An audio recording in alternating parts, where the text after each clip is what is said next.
welcome back to my YouTube channel. And first of all, I would like to extend my gratitude to those people who show their love and support on my first vlog.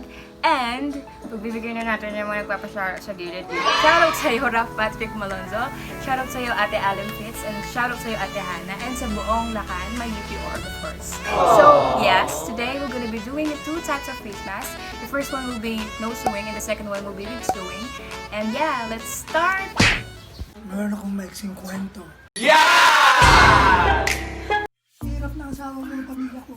Tapos pinanon niya yung ginto. Tapos umuwi na siya. Sinara niya. A few inches later. Umuwi siya. Inayos na. Barong pero yung suot nila nun turban o yung Muslim. A few moments later. Tapos kunwari, sa bahay nila yun ha. Kunwari niya.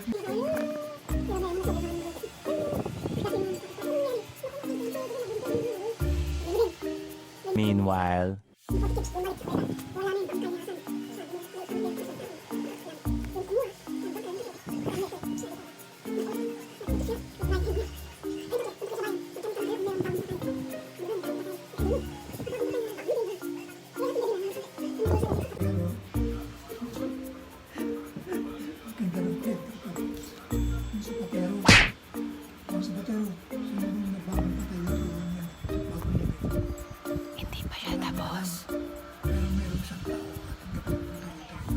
Binigyan pa ako ng gold.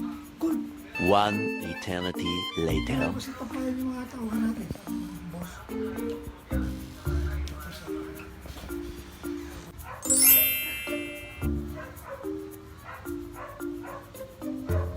So guys, ayun, ngayon lang tayo nakapagsalita ulit, no? Ngayon gagawa tayo ng yung may sew na face mask. So, kung may mga scarf kayo or may mga handkerchief kayo sa bahay or mga damit tulad ng ganito.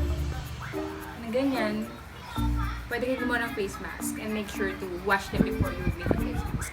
So yes, let's start. First, gagawin mo, susukatin natin yung tela. So, sukat tayo ng 7 inch by 7 inch para madali lang natin siyang matahi.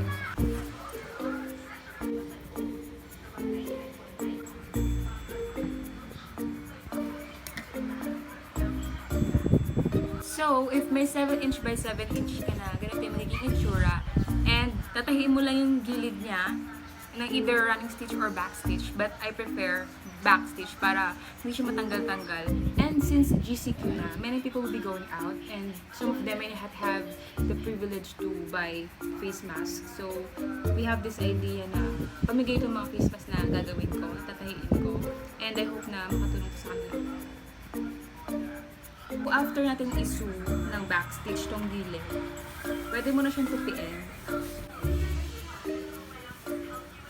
Yan, para lang magka-layer siya. Yan. And then tahiin mo yung gilid niya dito and then dito.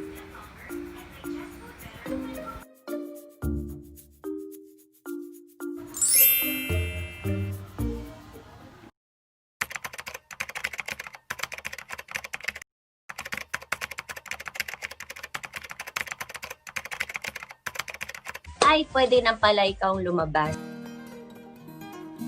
Guys, nakikita ba kayo sa likod? Tignan natin.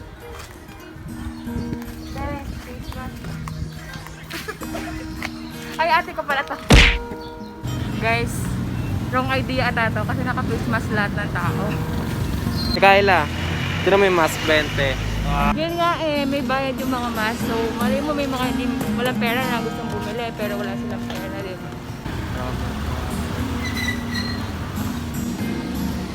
Guys, 15 minutes na tayo naglalakad pero wala pa rin tayo makita na kapag bibigyan ng face mask. Woo! Pero kaya natin ito, guys.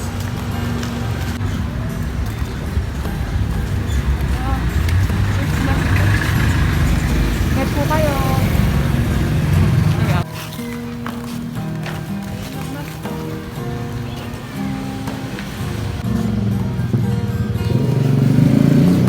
Guys, medyo nahiya ako mag-video kasi pag nagbibigay ako parang nakatingin yung mga tao. Dapat hindi ko pala siya ikahiya. Okay, baka free face mask. Free face mask.